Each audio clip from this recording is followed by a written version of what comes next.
Il y a énormément de monde, on peut vraiment parler d'un succès de foule et il y a évidemment beaucoup de livres à disposition. Donc ce sont des livres d'occasion et il y en a en tout genre. Il y a des romans, il y a des livres d'art, d'histoire, mais aussi des livres pour enfants, des bandes dessinées. Alors tous ces livres sont vendus à petit prix pour des projets de solidarité. À mes côtés se trouve Nadine de Roubaix, elle est bénévole pour la Croix-Rouge.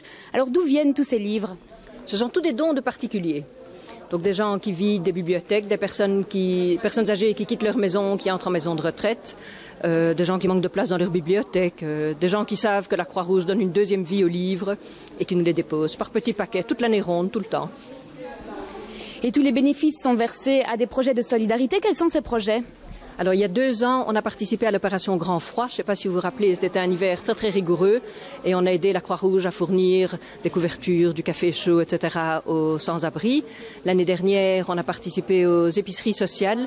Donc, ce sont des espèces de magasins où les personnes en situation de précarité peuvent aller choisir, acheter elles-mêmes les produits de première nécessité et d'aliments à très petit prix. Et donc, il faut un financement quelque part. On nous a pas encore dit quel projet, mais ce sera...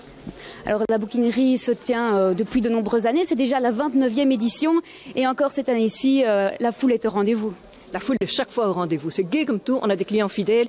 Moi j'ai fait toutes les bouquineries, donc depuis le premier, il y a des gens que je revois depuis la toute première fois. Et ce qui est très amusant, c'est qu'il y a des gens que j'ai vus tout petits, enfants, à 4-5 ans, venir chercher des bandes dessinées, etc. Et maintenant, eux reviennent adultes avec leurs enfants. Donc c'est gai, c'est toute une histoire, la boucle est bouclée, c'est très très gai. Ce matin d'ailleurs, de nombreuses personnes attendaient devant la porte. Au moment où on a ouvert les portes à 9h pile, il y a 200 personnes qui sont entrées d'un coup en jouant des coudes et en se bousculant parce qu'il faut être le premier pour avoir la perle rare.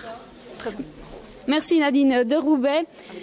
La bouquinerie de Bruxelles se tiendra jusqu'au dimanche 16 novembre, donc dans ces locaux situés rue de Staël à Uccle.